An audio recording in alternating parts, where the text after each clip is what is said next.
So dear students, welcome back to my spoken English class.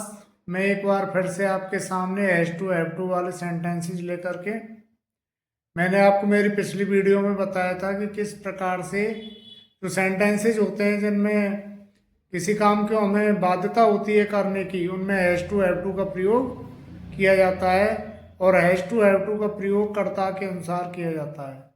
जब कर्ता आई we you they या plural subject हो तो उसके साथ हैव का प्रयोग किया जाता है, और जब कर्ता ही सी इट नेम या फिर सिंगुलर पर्सन हो या सिंगुलर सब्जेक्ट हो तो उसके साथ में हैज का प्रयोग किया जाता है।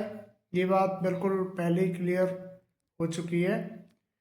तो अब मैं आपको आज बताऊंगा कि किस प्रकार से जो H2 F2 वाले सेंटेंसेस होते हैं, तो इन सेंटेंसेस का जो नेगेटिव और इंटरोगेटिव फॉर्म होता है, जो नेगेटिव में किस प्रकार से होता है और इंटरोगेटिव में किस प्रकार से होता है। तो नेगेटिव सेंटेंसेज जो होते हैं, नेगेटिव सेंटेंसेज में अपन डू नॉट, डज नॉट का प्रयोग करते हैं, और जो इंटरोगेटिव होते हैं, प्रश्नवाचक जिन्हें हम बोलते हैं हिंदी में, उनमें अपन डू और डज का प्रयोग आगे करते हैं कर्ता के अनुसार, यानी कि सब्जेक्ट के अनुसार अपन डू और डज का प्रयोग करते हैं।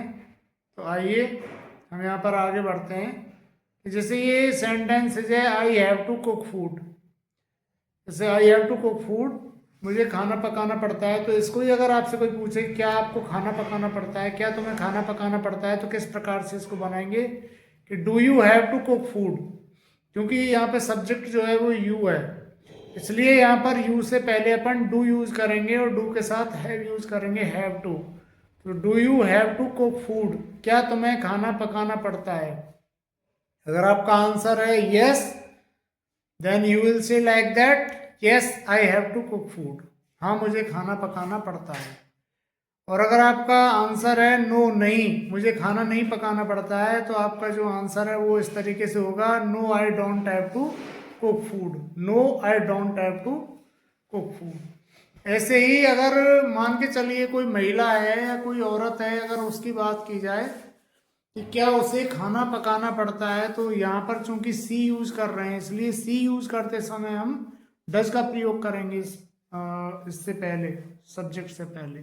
क्योंकि आपको बताया गया है कि भाई आई वी यू दे, इससे पहले डू का प्रयोग होता है, और ही सी इट नेम इससे पहले डज का प्रयोग होता है।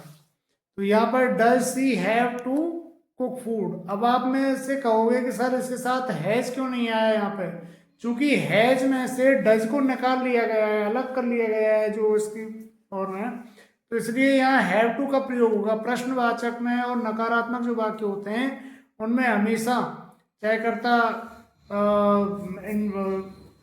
ही सी इट नेम हो या फिर आई वी यू दे हो, सबके साथ में केवल हैव टू का प्रयोग होता है। तो does she have to cook food, क्या उसे खाना पकाना पड़ता है, यस। अब यहाँ को जब इसको पॉजिटिव सेंटेंस बनाएंगे या सिंपल सेंटेंस बनाएंगे तो इस प्रकार बनेगा yes she has to cook food, she has to cook food, उसे खाना पकाना पड़ता है। इसी प्रकार से यदि if your answer is no, तो इस प्रकार से बनेगा no she doesn't have to cook food. यहाँ पर डजंट हैव का प्रयोग होगा, doesn't have to cook food. तो इस प्रकार से ये आपका पूरा स्ट्रक्चर रहेगा। Do you have to cook food, क्या तुम्हें खाना पकाना पड़ता है। If your answer is no, then I don't have to cook food. And if your answer is yes, यदि तुम्हारा आंसर यस है तो I have to cook food, yes I have to cook food. ऐसे ही उसके बारे में है, एक वचन के बारे में, does she have to cook food, क्या उसे खाना पकाना पड़ता है। तो yes she has to cook food, हाँ उसे खाना पकाना पड़ता है। और अगर if your answer is no, then your answer will be like that no she doesn't have to cook food. So dear students, आप इनकी प्रैक्टिस करें, जितना आप कर सकते हैं वो उतना अच्छा आपके लिए रहेगा। It would be much better for you. और चैनल को सब्सक्राइब करें, शेयर करें, लाइक करें और कमेंट्स भी ज़रूर करें, और प्रैक्टिस करना ना भूलें।